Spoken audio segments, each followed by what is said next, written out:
Corona virus ने सबका जीना हराम कर दिया है। घरों में कैद लोग अनेकों प्रकार की दिक्कतों का सामना कर रहे हैं। शहर के कई क्षेत्र आज भी ऐसे हैं जिनमें लगातार जल संस्थान का पानी नहीं मिल रहा है। वहीं जल संस्थान की लापरवाही के चलते लीकेजों को सही नहीं किया जा रहा है। इससे जल संस्थान की कमियां उजागर हो रही हैं। बेलनगंज पुल पर कई दिनों से लीकेज पड़ी लाइन ठीक नहीं हो पा रही है। हजारों लीटर रोज पानी खराब हो रहा है। जहां तक पानी पहुंचना चाहिए वहां तक पानी नहीं पहुंच रहा है। लोग पानी के लिए तरस रहे हैं। दूसरा मामला सुल्तानगंज पुलिया के पास का यहाँ पाइपलाइन गुब्बारे की तरह चल रही है, लेकिन किसी का इस तरफ ध्यान नहीं है। जनता पहले से ही परेशान है और लगातार लोगों के घरों में पानी नहीं पहुंचेगा तो कैसे काम चलेगा। प्यासी जनता घरों में कैद होकर ही रह जाएगी। बाहर निकलेंगे तो लाठियों का सामना करना पड़ेगा। बिना पानी के घरों में नहीं रह सकते। अगर जल्द लीकेज सही नहीं किया गया तो अनेकों क्षेत्रों में पानी पहुंचना मुश्किल पड़ जाएगा। नाम मेरा शाकिर है। कितने समय से ये लीक हो रहा है पाइप? ये लीक हो रहा है। कभी मैं तो रोजीना सर्विस दिखता हूँ, तो आना जाना मेरा रोजीना का है मेरा। जैसे अपना काम पड़ता है, सिटी से जाता हूँ मैं, गांव से आता हूँ, सिटी जाता हूँ मैं, तो अक्सर कर क्या मैं देखता ही हूँ मैं इसको जो है। लगभग कितने समय से देखते आ रहे हो? ये समझ लो साल 1.5 साल तो अनुमान आप मान लो, बस ये अनुमान। वैसे देखते ही रोजीना देखते चला रहा हूँ मैं तो इसको। इसी तरीके से लीकेज? हाँ जी, इसी तरह लीकेज करता है। कोई ध्यान नहीं देता? कोई ध्यान नहीं वाली बात नहीं है। अब हम तो दिक्कतें होती है ऐसे निकलने में? दिक्कत ही होती है जब हम 60 से आ रहे हैं। बहुत होती भैया, जब 60 से निकल के जा रहे हैं दिक्कत निकलता है यहाँ से रास्ता। नाम क्या आपका? नाम जी बताइए। मेरा नाम आकाश है। आकाश जी, क्या दिक्कतें होती हैं इससे? दिक्कतें हैं, लेडीज़ वगैरह निकलते हैं, हम भी निकलते हैं, सामान लेने जा रहे हैं, बच्चों को लेके आते हैं, भीगते हैं। हालांकि जल विभाग वाले यहाँ से कई बार गुजरते होंगे, लेकिन कोई भी ध्यान नहीं देता इस पर। अच्छा। कितने समय से लीकेज है? अरे कभी आज यहाँ से है, कभी कहीं से हो जाता, कभी कहीं से होता। मतलब एक बार ये ऐसा नहीं कर रहे हैं जो सुरक्षित रहे पूरा। 2-3 जगह से लीकेज हो रहा है। कौन सा पुल बोलते हैं इसे? ये वो बोलते हैं बेलागंज पुल। लगभग आप कितने समय से देखते आ रहे होंगे इस तरीके से? अरे लगभग तो काफ़ी टाइम हो गया इसको भी। काफी टाइम होगा लीकेज आज शमशाबाद फतेहाबाद मार्ग पर बड़ा सड़क हादसा। अनियंत्रित कार कैंटर से टकराई। ब्रुजा कार और कैंटर की भिड़ंत में एक की मौत। सड़क हादसे की सूचना पर पहुंची पुलिस ने क्षेत्रीय लोगों की सहायता से घायलों को उपचार के लिए भेजा हॉस्पिटल। थाना फतेहाबाद क्षेत्र के झाल पर हुआ सड़क हादसा।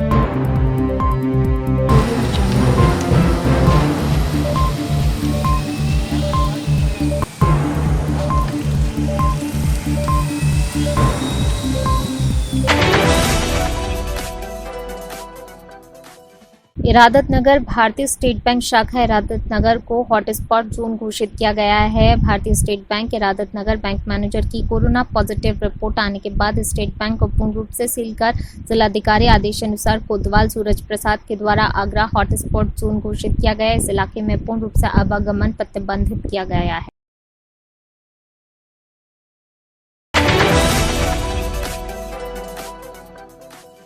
राजस्थान में कोरोना वायरस संक्रमण से 6 और मौत शनिवार को दर्ज की गई हैं, जिससे राज्य में इस घातक वायरस से मरने वालों की संख्या 68 हो गई है।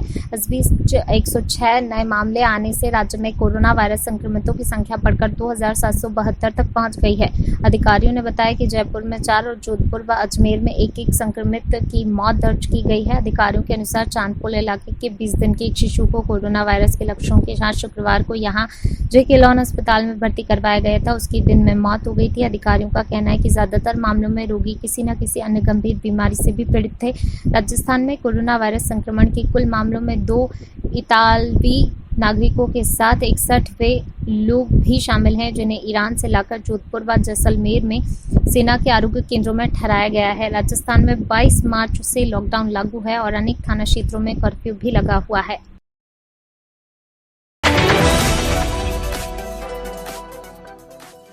सवैया हसनपुर के कोटेदार रामफल साहू द्वारा कार्ड धारकों से ये कहकर राशन कम दिया जाता है कि तुम्हारा यूनिट ऑफिस से कट गया है, जबकि असलियत में सिर्फ कार्ड धारक से झूठ बोला जाता है और कार्ड पर पूरा राशन अंकित किया जाता है। और साथ ही घटतोली की भी कई शिकायतें देखने को मिली हैं, जिसमें कोटेदार द्वारा 15 किलो की जगह 14 किलो ही राशन दिया जा रहा है। उपभोक्ता के शिकायत करने पर उसे धमकी भी दी जाती है कि तुम्हारा कार्ड निरस्त करवा दूंगा। नमस्कार, मैं आ गया हूँ सवैया हसन ऊंचा हार के करीब। यहाँ भी कोटेदार की दबंगई बहुत चल रही है। मैं आपको राशन मिल रहा है कि नहीं मिल रहा है? नहीं मिल रहा, राशन मिल रहा है 3 बच्चों को नहीं मिलता।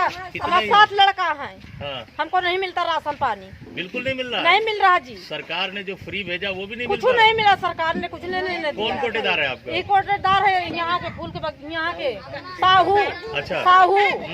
हाँ अच्छा, जरा दिखाइए इस तरफ। ये इनका एक राशन कार्ड है। कितने यूनिट है आपका? 6 यूनिट है। कितना मिला आपको? 20। ये 20 किलो मिला। चढ़ाया इस पे जरा दिखाइए। 30 किलो चढ़ा हुआ है। क्यों मिला आपको? कितना? 20 किलो मिला। चढ़ा 30 किलो है। मेरे पीछे एक और महिला खड़ी है। आपका कितना यूनिट है? 6। कितना मिला आपको? 20 किलो। इनका 6 यूनिट है, 30 किलो मिलना चाहिए। इन्हें भी 20 किलो मिला। ऐसे में गरीब अपने राशन को भी पूरी तरह से हक नहीं मिल पाता। आखिर ऐसी क्यों प्रॉब्लम होती, मैं इनसे खुद बात करूंगा। ये हमारे साथ हैं। आप साहू जी, आप बताइए ये क्यों चल रहा गड़बड़ सड़बड़? वहाँ से वजन से नहीं मिलता। अच्छा, हाँ यहाँ भी लोगों की कुछ शिकायतें हैं। हाँ, वजन क्या से नहीं दिक्कत थी मिलता। आपको? अरे कम से कम बहुत धमकी देते हैं कि ये जो है कम से कम आपका 1 यूनिट काटा जाएगा, वहाँ से मुझे कम मिलता है। हाँ। अरे आप बोलते हर बार काटना है, आप हर बार काटा है आपने। राशन कहीं ना कहीं राशन की समस्या को लेकर लोगों ने, आज का राशन बढ़ भी रहा है, ऐसे में कुछ दिक्कतें हैं जिनको लेकर आपस में चर्चा कर रहे हैं लोग कि भाई कम जाता है, कम जाता है।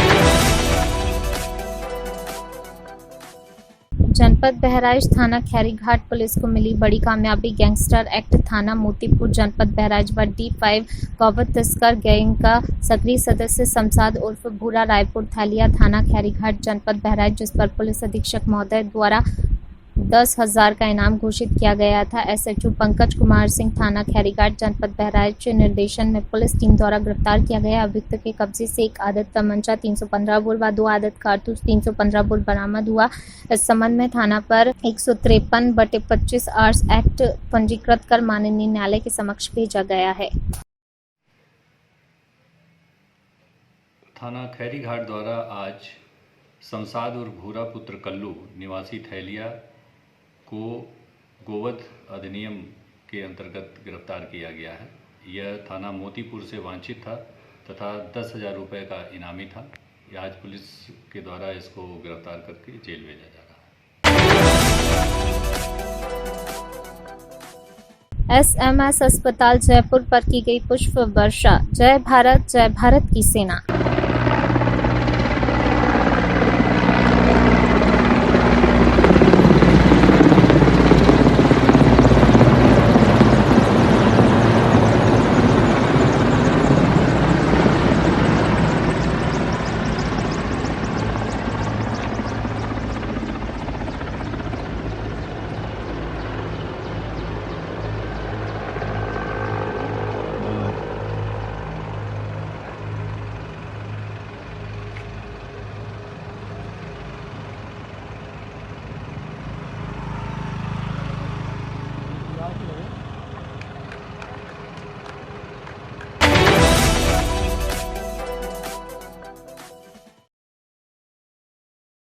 तराना विधानसभा की माकड़ोन तहसील के अंतर्गत ग्राम डीलची में एक मकान में शुक्रवार शनिवार की दरमियानी रात में भीषण आग लगी, जिसमें कूलर, पंखे, सिलाई मशीन व कुछ बकरियां जिंदा जल गई। गनीमत रही कि हादसे में कोई जनहानि नहीं हुई। वहीं प्रत्यक्षदर्शी सत्तार खां से जब इस विषय में चर्चा हुई तो उन्होंने बताया कि उनके ससुर पीरू खां का स्वर्गवास अभी 10 दिन पूर्व ही हुआ है। वहीं रात को जब सभी घर वाले पास के कमरे में सोए थे तभी अचानक आग लगी, जिससे बकरियां, अनाज, कूलर जलकर खाक हो गया।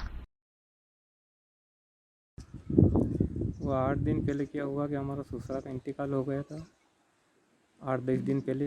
इसके बाद में भी ये आज रात को आग लग गई।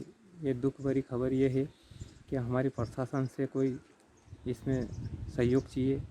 यह सब अधिकारी लोग से हमारी ये निवेदन है कि आके न देखे वो प्रशासन से।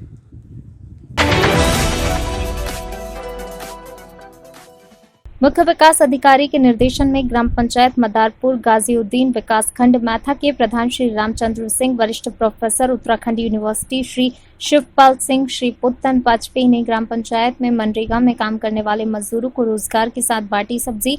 मनरेगा में काम कर रहे मजदूरों को मुख्य विकास अधिकारी जी के निर्देशन में काम मिल रहा है। समाज सेवी लोगों के द्वारा ग्राम पंचायत में काम करने वाले मजदूरों को सब्जी व जरूरत का सामान बांटा गया।